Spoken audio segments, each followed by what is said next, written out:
नमस्कार साथियों, आज हम इस वीडियो में जानेंगे शिवलिंग की पूजा शास्त्रों के आधारित कैसे की जाती है। हमें शिवलिंग की पूजा करने के लिए कई सारे शास्त्र उपलब्ध हैं, जिनमें शिव पुराण, लिंग पुराण, स्कंद पुराण, इसके अलावा कई आगम शास्त्र ऐसे हैं जिनमें शिवलिंग की पूजा के तरीके बताए गए हैं। तो आइए हम सभी जो ग्रंथ हैं उनकी तुलना करेंगे। सभी में से जो जो बताए गए हैं विधियाँ, उन सभी को हम आज इस वीडियो में देखने वाले हैं। तो आइए शुरू करते हैं। तो दोस्तों, शिवलिंग के बारे में जो सबसे पहला प्रमाण हमें मिलता है वह हमारे 18 पुराणों में से एक लिंग पुराण के पूर्व भाग के अध्याय 2 के श्लोक 6 से 9 के बीच में मिलता है, जिसमें लिखा है कि लिंगम ही शिव स्वरूपम तु सर्वसृष्टिपत्यु कारणम यस्मात् सर्व प्रवर्तेत तस्मात् लिंग उच्यते। यानी कि जो शिवलिंग है वह भगवान शिव का ही निराकार रूप है और यही समस्त सृष्टि की उत्पत्ति का कारण है। तो इस प्रकार से जो पहला हमें उल्लेख शिवलिंग के बारे में देखने को मिला वह हमें लिंग पुराण में जो है इनके बारे में बताया गया है कि शिवलिंग आखिर क्या है। अब बात करते हैं कि शास्त्रों के अनुसार इनकी पूजा किस प्रकार से की जानी चाहिए। तो हम एक एक करके सभी शास्त्रों में कहाँ पर किस किस प्रकार से व्याख्या की हुई है सभी की बात करते हैं। अब जो है बारी आती है शिवलिंग की स्थापना की, कि जो शिवलिंग की स्थापना है वो हमें कहाँ करनी चाहिए। तो इसके लिए हमें शिव पुराण की विश्वेश्वर संहिता को देखना चाहिए, जहाँ पर लिखा है कि शुद्धम देशम निवासार्थ स्थाप्य शिवलिंगकम। यानी कि जो शिवलिंग की स्थापना है वह शांत और शुद्ध और पवित्र जगह पर ही करनी चाहिए, क्योंकि जो शिव है उनका सीधा संबंध ध्यान से है और जो ध्यान है वह सिर्फ शांत जगह पर ही प्राप्त हो सकता है।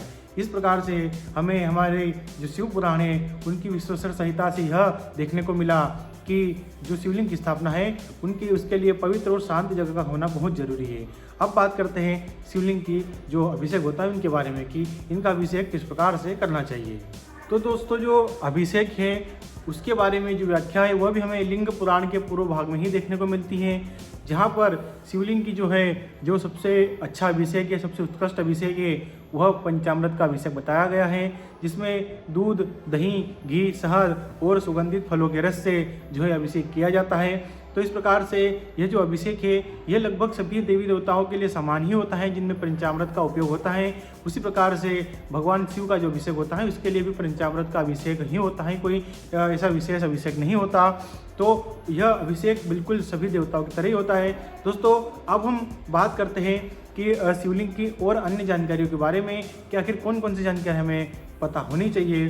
तो इसके लिए हम अभी तो जो सबसे मेन महत्वपूर्ण बात है शिवलिंग के बारे में वह बिल्व पत्र की आती है, कि आखिर बिल्व पत्र का क्या रहस्य है। दुनिया भर के जो संत हैं वो जो कथाएं कर रहे हैं, जो अपनी अपनी कथाओं में अनेकों बार बिल्व पत्र के रहस्य को बताते हैं कि बिल्व पत्र इस प्रकार से चढ़ाओ, इतने चढ़ाओ। तो यह जो बिल्व पत्र का रहस्य है इसके बारे में हम सबसे पहले जानते हैं कि हमें हमारे वास्तविक धर्म में जो जहाँ पर किस पुराण में, किस संहिता में इसका उल्लेख मिलता है और आखिर वहाँ पर क्या लिखा है। क्योंकि अभी आजकल जो है बहुत सारे लोगों ने भी अपने अपने कुछ टोटके बना लिए हैं जिनमें वो बताते हैं कि इस प्रकार से ये करो, इस दिन इतने सारे बेलपत्र। तो दोस्तों, इस प्रकार से कुछ नहीं होता। जो शास्त्र उल्लिखित बात होती है वह सिद्ध होती है। वह जो शास्त्रों के निर्माता हैं वह काफ़ी उच्च कोटि के भगवान शिव के अनन्य भक्त हुए और उन्हें बहुत गहराई से जानकारी थी इस बारे में। तो आइए हम सबसे पहले बात करते हैं बिलपत्र की। तो जो बिल्व पत्र का जो हमें एक उल्लेख है जो कि हमें शिव पुराण की कोटि रुद्र संहिता में देखने को मिलता है, जिसमें कहा गया है कि बिल्व पत्रम प्रेच्छामि त्रिदलम त्रिगुणात्मकम त्रिनेत्राय त्रिशूलाय त्रिपुरांतकाराय च। यानी कि यह जो बिल्व पत्र है यह 3 गुणों को भी जो है प्रदर्शित करता है, जिसमें सत्व, रज और तम गुण आते हैं। यह 3 देवों को भी प्रदर्शित करता है जिनमें ब्रह्मा, विष्णु, महेश आते हैं। तो इस प्रकार से अगर एक व्यक्ति के इंसान के अंदर 3 गुणों के अलावा चौथा गुण होना संभव नहीं है, जिनमें या तो सात्विक होता है, या राजसिक होता है, या तामसिक होता है। अगर यह तीनों गुण जो है अगर भगवान शिव को अर्पित कर दिए जाए तो व्यक्ति जो शेष है वह शून्य बचता है, और जहाँ शून्य होता है वहीं शिव होते हैं।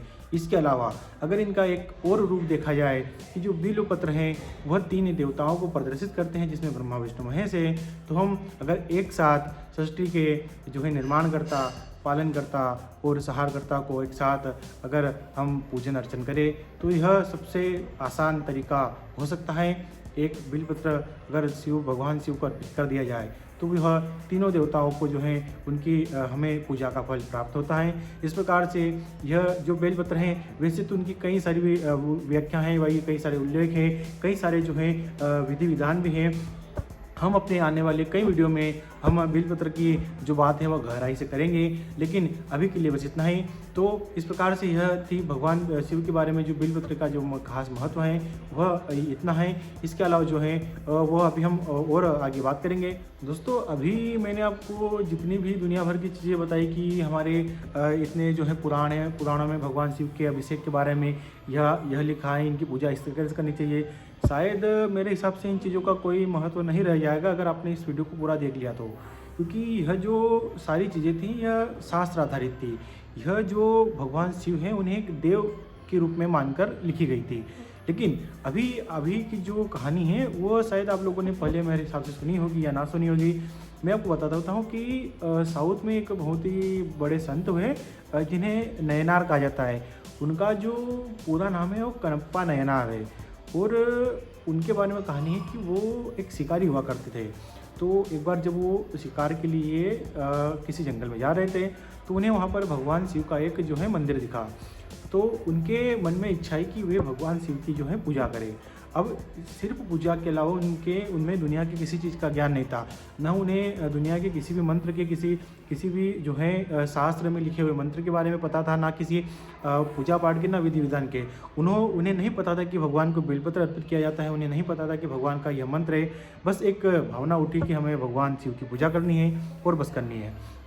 तो वे क्या करते थे कि वे भील थे और वह जो है पेशे से एक शिकारी थे। तो वो जो है जानवरों को शिकार करके मारा करते थे, उनका मांस खाया करते थे। तो वह जो कनप्पा नयनार का नाम का एक भील व्यक्ति था, वह जिस भी पशु का शिकार करता वह जो है उसमें से मांस का टुकड़ा पकाकर और जो है भगवान शिव को अर्पित कर देता। तो यह जो सारी घटनाएं होती थी ये रात को होती थी, क्योंकि वह शाम के समय शिकार पे जाते थे और आते टाइम जो भी कुछ भी मांस हाथ में लगता था वो भगवान शिव के मंदिर के ऊपर जो है अर्पित कर देते थे। इसके अलावा अगर अब हम शास्त्रों के हिसाब से देखें तो ये महापाप हो सकता है, या हो भी सकता है जिसके लिए कोई क्षमादान ही ना हो। लेकिन अगर उनके जो भील थे, जो शिकारी थे, उन्हें दुनिया की किसी भी ना पाप का पता था, ना पुण्य का पता था, ना किसी कर्म का पता था, बस इतना पता था कि भगवान है, उनकी पूजा करनी है। तो इस प्रकार से होता था। तो अब क्या रहता था कि दिन में जो है उस मंदिर का पुजारी पूजा करने आता, तो उसे रोज़ जो है उस मंदिर पर मांस के टुकड़े मिलते। तो वह बड़ा क्रोधित हो जाता कि आखिर कौन पापी भगवान शिव के ऊपर मांस का टुकड़ा चढ़ा कर गया। वह रोज़ मंदिर को साफ करता, रोज़ विधि विधान से पुनः सारी चीज़ें करता ताकि भगवान फिर से उस शिवलिंग में स्थापित हो जाए। लेकिन जो ध्यान देने योग्य बात है वो यह थी कि भगवान पहले से ही इस शिवलिंग में स्थापित थे। तो एक बार उस जो है पुजारी ने सोचा कि आज वो रात यही मंदिर में बिताएगा और छुप कर देखेगा कि आखिर कौन व्यक्ति इस शिवलिंग पर मांस चढ़ा रहा है। तो पुनः शाम हुई, पुनः वह भील शिकारी जिनका नाम कनप्पा नयनार था वह आए। वे जो है मांस का टुकड़ा लेकर आए और वो जो मांस जो खाते थे वही भगवान को चढ़ाते थे। तो उन्होंने चढ़ाया। तो अब उस दिन जो है भगवान शिव को पता था कि आज यह जो ब्राह्मण है यह छिप कर जो है देख रहा है कि आखिर कौन व्यक्ति इस मंदिर को गंदा कर रहा है। तो भगवान ने उस जो पुजारी को भी यह दिखाने के लिए कि आखिर सच्ची श्रद्धा, सच्ची भक्ति क्या होती है, और जो है उस भील की भक्ति को भी पूर्ण करने के लिए उन्होंने लीला रची। क्या हुआ कि पहले तो जो मैं आपको बताता था कि उसकी जो पूजा करने का तरीका था वो कैसा था। वह भगवान शिव के ऊपर जो पुजारी दिन में जो सुबह से फूल चढ़ाकर जाता था, तो वह जो कनप्पा नयनार नाम का भील था वह उस शिवलिंग के ऊपर जो है पुष्प होते थे उनको पैरों से साफ करता था। यानी कि पैरों से भगवान शिव के ऊपर लात रखकर, उन्हें पैर रखकर उस जो है फूलों को साफ किया करता था। और वह किसी भी तांबे के या किसी भी दुनिया के किसी भी लोटे में जो है जल भरकर नहीं लाता था। उसके पास कोई साधन नहीं था भगवान पर जल अर्पित करने का। तो वह जो है अपने मुख में पानी भरकर जो है भगवान शिव पर अर्पित करता था, यानी कि कर सीधे आमतौर पर आज की भाषा में कहा जाए तो कुल्ला। और तो इस प्रकार से यह सारी उसकी नित्य कर्म की पूजा थी। तो अब क्या हुआ कि एक दिन वह शिकारी जो है छुपकर आराम से बैठ गया, जो पंडित था वो छुपकर बैठ गया कि आज मैं देखूंगा कि कौन रोज़ शाम को शिवलिंग पर मांस चढ़ाकर जाता है। तो पुनः वही चीज़ें हुई। वो कनप्पा नयनार शाम को आए मांस लेकर, शिकार करके चढ़ाए। तो उस समय भगवान शिव ने एक अनोखी लीला रची। क्या हुआ कि भगवान शिव का जो शिवलिंग है उस पर 2 आँखें लगी हुई थी। अब उन 2 आँखों में से एक आँख से खून बहने लगा। तो पंडित ने सोचा कि शायद यह इतने बुरे पाप कर रहा है, यानी कि मांस चढ़ा रहा है, लात मार रहा है, कुल्ला कर रहा है, इसलिए भगवान क्रोधित हो गए और वह दुखी होकर रोने लगे हैं। तो ब्राह्मण जो छिपकर देख रहा था उसके मन में पहला विचार ही आया। लेकिन जो भील सामने खड़ा था शिवलिंग के, और उसने देखा कि उसका जो उनके जो भगवान है, उनके भगवान की एक आँख से रक्त बह रहा, तो वो बहुत दुखी हुआ। उसे समझ नहीं आ रहा था कि वो क्या करे कि उनके जो भगवान हैं उनकी आँख से रक्त बहना निकल जाए, बंद हो जाए। तो उसके दिमाग में विचार आया कि क्यों ना वो अपनी एक आँख निकाल कर भगवान शिव पर लगा दे। तो उसने जो उसके पास तीर था, उसने उस तीर को निकाला अपने जो कमान से, और स्वयं के हाथों से स्वयं की एक आँख निकाल दी, और भगवान शिव के जो शिवलिंग था उस पर जो एक आँख, जिस आँख से रक्त बह रहा था, उस पर लगा दी। तो उसने देखा कि वो रक्त बहना बंद हो गया। तो अब उसे पता चल चुका था कि भगवान जो है अब चुप हो गए। लेकिन थोड़ी देर में बाद उसने ये देखा कि भगवान की जो दूसरी आँख है उस पर से रक्त बहने लगा। तो चूँकि अब उसे पता था कि इसे बंद कैसे करना है, इसलिए उसने तनिक भी संकोच नहीं किया। और वो जैसे ही अपनी दूसरी आँख निकालने ही वाला था कि तभी भगवान शिव वहाँ पर प्रकट हो गए।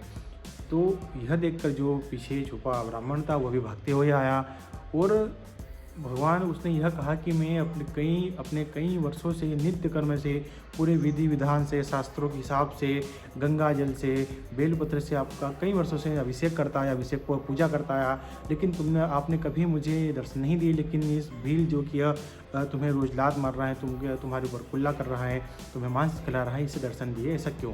तो कहीं ना कहीं ये बात जो है उस पंडित को भी समझ में आ गई थी कि दुनिया की किसी भी जो है विधान का, किसी भी विधि का, किसी भी वस्तु का महत्व नहीं रह जाता अगर श्रद्धा सच्ची हो, तो भगवान स्वयं प्रकट होते हैं। इस प्रकार से अगर हम कहीं ना कहीं इस चीज़ को देखिए, अभी मैंने हाल ही में एक वीडियो देखी थी, तो उस वीडियो में एक किसी शिव मंदिर का पुजारी, हमारे बहुत ही प्रसिद्ध जो है प्रेमानंद महाराज हैं, उनके आश्रम में गया था। तो उनके जब सभा लगी थी तो उस पंडित ने पूछा था कि प्रेमानंद महाराज से कि क्या मैं जो है शिव मंदिर का पुजारी हूँ, तो क्या मेरा अगला जन्म कुत्ते का होगा? तो इस बात को लेकर उन्होंने बहुत अच्छा जवाब दिया था प्रेमानंद महाराज ने। उन्होंने कहा था कि यह जो कथा है यह सही है, यह काफ़ी लोगों ने सुन रखी है, लेकिन इसके पीछे की जो कहानी है वह बिल्कुल भी वैसी नहीं है जैसे आप सोच रहे हो। यानी कि शिव मंदिर का पुजारी होना गलत नहीं है। जिस पुजारी जो पुजारी कुत्ता बना था, उसका जो मन का भाव था वह दुर्विचारी था। वह हर चीज़ भगवान शिव को अर्पण करने से पहले स्वयं ही पा लेता था, इसलिए वैसा बना। बाकी हर शिव मंदिर का पुजारी ऐसा नहीं होता, मतलब ऐसा नहीं बनेगा। तो यह जो सारे मिथक वगैरह हैं ये अपने दिमाग से निकाल दीजिए। भगवान जो हैं प्रसन्न होते हैं आस्था से और श्रद्धा से, न कि दुनिया की किसी बहुत महंगी वस्तुएं से, कि बहुत दिनों तक बहुत बड़े बड़े यज्ञ करने से, या बहुत सारी चीज़ें जो दिखावे की होती हैं उन्हें करने से। अगर सच्ची श्रद्धा और मन हो तो ईश्वर स्वयं प्रकट होते हैं। दोस्तों, इसी के साथ हम लोग मिलते हैं हमारे धर्म से जुड़ी किसी अगली कहानी के बारे में, अगले विचार के बारे में।